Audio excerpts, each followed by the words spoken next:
Hello, I'm Ryan and welcome to my van build. This is a 2012 Mercedes Sprinter and I'm going to do the van conversion myself.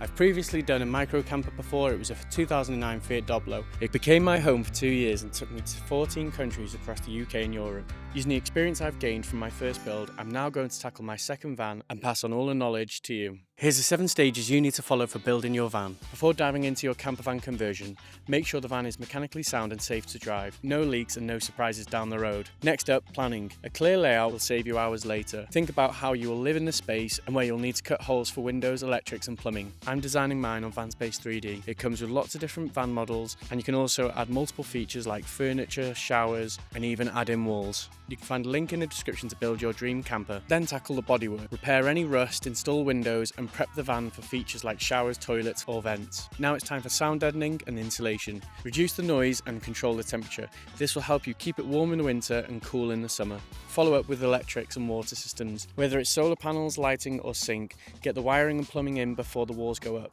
Then it's time to build out your walls and furniture. This is where your van starts to take shape with storage, seating and sleeping areas. And finally, make it feel like a home. Add your personal touches, cozy lighting and decor. This is your space, give it character. Screenshot this list and save it for when you're ready to tackle your van build. I'm currently at stage 3 of my van build and today I'm going to be working on the bodywork. Anyone knows with old vans and old cars, you're going to have rust to tackle, but Mercedes, more than anything, they always have rust. So the first thing you want to do, remove the trim, sort out any rust, and then when you put the trim back on, don't forget to plug up the holes and use sealant because they are known for leaking. I've just removed all the trim from the outside. I now need to get to the back of it just to make sure that all the holes are completely clear of rust. So I'm gonna have to take off all of the plywood. I'm tempted to keep this because it's actually not in bad condition. So just gonna unscrew it and take it out.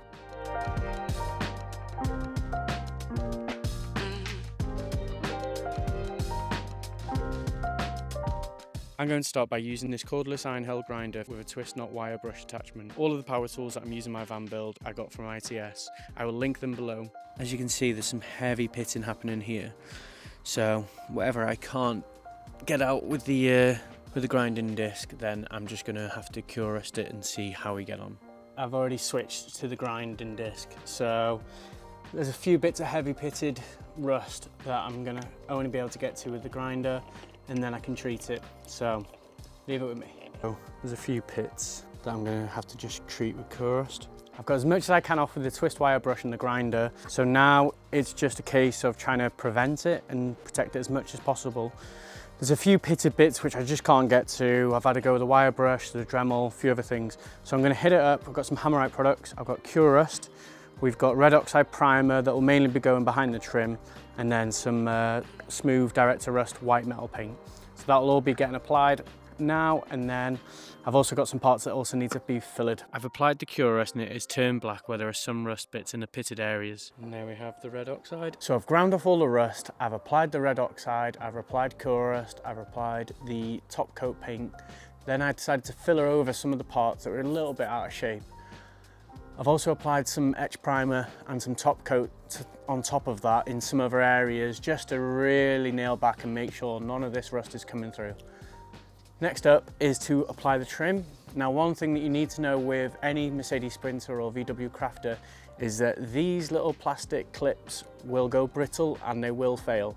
That's where you start to get water seeping through into the van. So the first thing you want to do is replace all of these clips on all the parts of the trim on the van and then seal them up and close it off. And that way you will hopefully prevent water from coming in, because once you've sealed it up, you won't be able to get behind it with all of your cladding on the other side. This is what they look like. We're going to add some sealer just to here and then they can go in. I'm using Sikaflex 522. So it looks like this. You can see all the sealant around the clips and everywhere's got full coverage. And make sure all the clips are pointing vertically. Now you can put them inside the trim first and then attach them to the van, but I prefer to do it this way just to know that they are all sealed properly. All of the trim connectors are now back in. The silicone is dried, so I'm going to put the trim back on.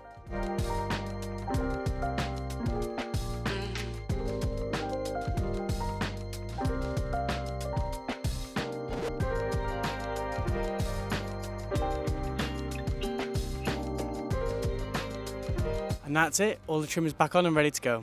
So the next episode I'm going to be installing the windows. Thanks for watching, don't forget to like and subscribe.